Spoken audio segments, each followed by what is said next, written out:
बचपन से पढ़ाया जाता है honesty is the best policy. मगर क्या कहेंगे जब इसी ऑनेस्टी की वजह से किसी की जान चली जाए और गरीब माँ बाप का इकलौता सहारा भी छिन जाए। दोस्तों, आज हम जिस घटना की पूरी कहानी आपको बताने जा रहे हैं वह बांग्लादेश की है। 2023 में घटी इस घटना ने पूरे बांग्लादेश में सनसनी मचा दी थी और लोगों में जबरदस्त गुस्सा देखा गया था। इतने भारी गुस्से की वजह थी विक्टिम के साथ हैवान द्वारा की गई हैवानियत। दुनिया इसे शिबली सादिक हृदय केस के नाम से जानती है।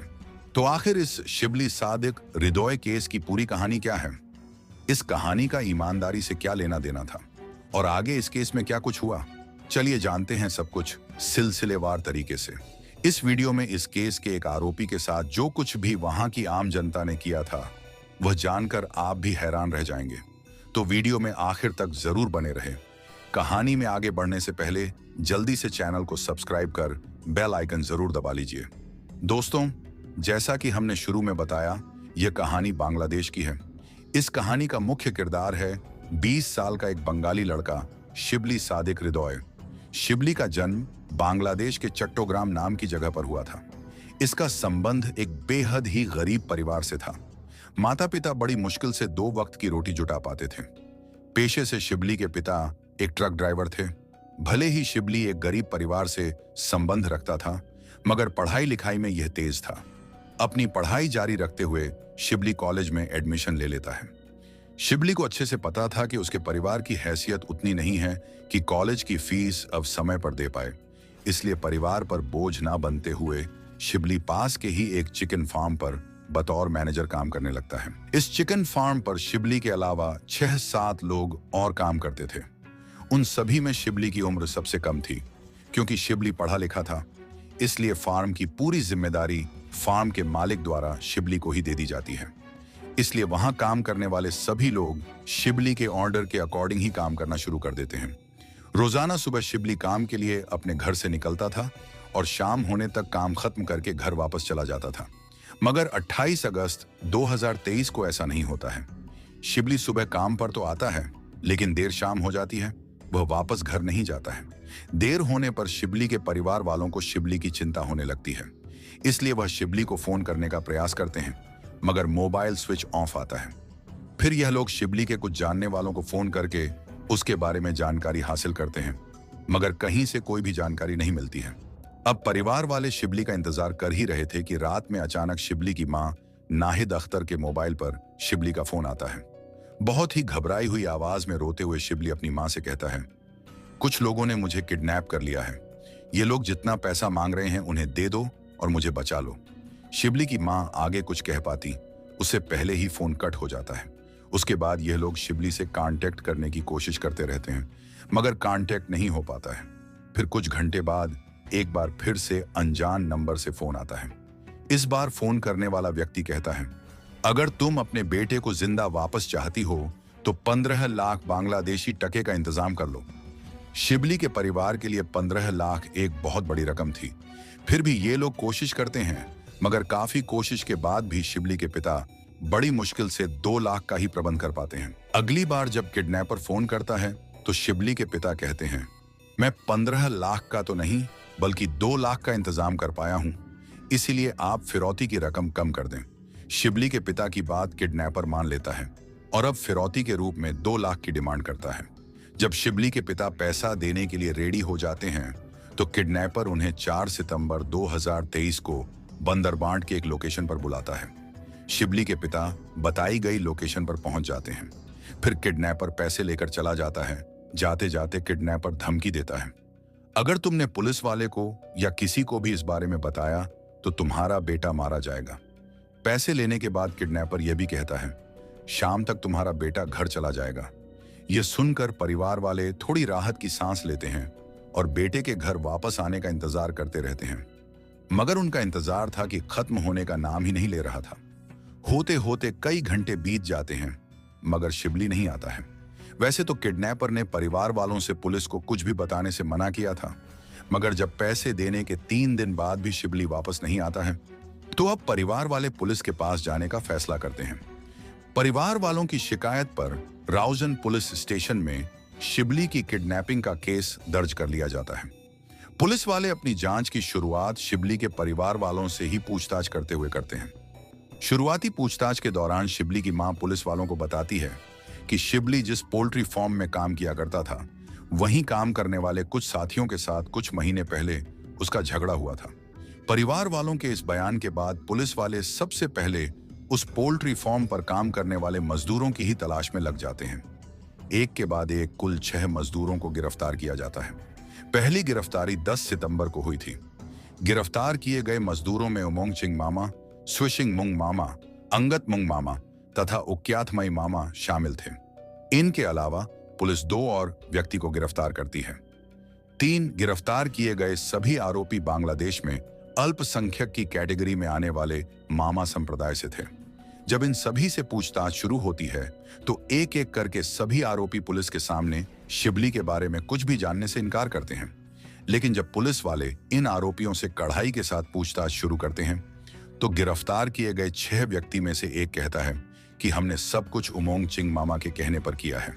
अब पुलिस वाले उमोंग चिंग मामा को ही प्राइम सस्पेक्ट मानते हुए अपनी जांच आगे बढ़ाते हैं। इससे पूछताछ का सिलसिला शुरू होता है। पूछताछ में पहले तो यह बाकी अपराधियों की तरह ही शिवली को मारने से इनकार करता है, मगर पुलिस की थोड़ी सी शक्ति के बाद उमोंग चिंग मामा एक एक राज से पर्दा हटाना शुरू करता है। उमोंग चिंग मामा द्वारा किए गए खुलासे को सुनकर हर किसी के रोंगटे खड़े हो जाते हैं। उमोंग चिंग मामा शिबली को किडनैप करने तथा फिरौती के रूप में 2 लाख बांग्लादेशी रुपए लेने की बात भी एक्सेप्ट कर लेता है। अब पुलिस वाले पूछते हैं कि जब तुमने किडनैपिंग के बाद फिरौती की रकम भी ले ली तो आखिर शिबली घर क्यों नहीं गया? इस पर उमोंग चिंग मामा खुलासा करता है, हमने किडनैपिंग के कुछ घंटे बाद ही शिबली की हत्या कर दी थी। हत्या करने के बावजूद फिरौती की डिमांड उमोंग चिंग मामा और उसके साथियों ने बस इसलिए की थी ताकि परिवार वालों को पुलिस तक जाने से रोका जा सके और उन्हें गुमराह किया जा सके। उमोंग चिंग मामा बताता है कि किडनैपिंग के बाद शिबली के परिवार वालों से जो 2 लाख मिले थे उसमें से 1.5 लाख वह खुद रख लेता है। बचे 50,000 को 5 साथियों में बराबर बराबर बांट देता है। जब किडनैपर हत्या की बात कबूल कर लेता है तो पुलिस वाले अब उनसे शिबली की लाश के बारे में पूछते हैं। इस पर किडनैपर बताता है कि उन लोगों ने शिबली को किडनैप करने के बाद आबादी से दूर कदलपुर नाम के इलाके में ले जाकर ऊंची पहाड़ी पर ले जाकर मारा था। खुलासे के मुताबिक ये सभी अपराधी पहले शिबली की हत्या करते हैं, फिर उसके शरीर की हड्डियों से मांस को अलग कर देते हैं। शरीर की हड्डियों को भी कई टुकड़ों में तोड़ने के बाद पहाड़ी पर से ही उसे अलग अलग दिशाओं में फेंक देते हैं। इसके अलावा इन लोगों ने जो मांस को शरीर से अलग किया था उसे दूर ले जाकर कहीं और फेंक देते हैं। इन लोगों ने ऐसा इसलिए किया था ताकि कोई कभी भी शिबली को ना पहचान सके। इतना ही नहीं, इनमें से एक किडनैपर दावा करता है कि इन लोगों ने जो मांस शिबली के शरीर से अलग किया था उनमें से कुछ हिस्सा उमोंग चिंग मामा ने पकाकर खाया भी था। जब अपराधियों द्वारा शिबली का मांस खाए जाने वाली बात मीडिया के जरिए बाहर आती है तो पूरे बांग्लादेश में यह चर्चा का विषय बन जाता है। लोगों में गुस्सा भर आता है। चूंकि सभी आरोपी अल्पसंख्यक समुदाय से थे, इसलिए देखते ही देखते यह मामला कम्युनल रूप भी लेने लगता है। अब पुलिस वालों के सामने सबसे बड़ा सवाल था कि आखिर इन लोगों ने एक मासूम लड़के की इतनी बेरहमी से हत्या क्यों कर दी। जब इसी सवाल का जवाब उमोंग चिंग मामा से पूछा जाता है तो वह चौंका देने वाला खुलासा करता है।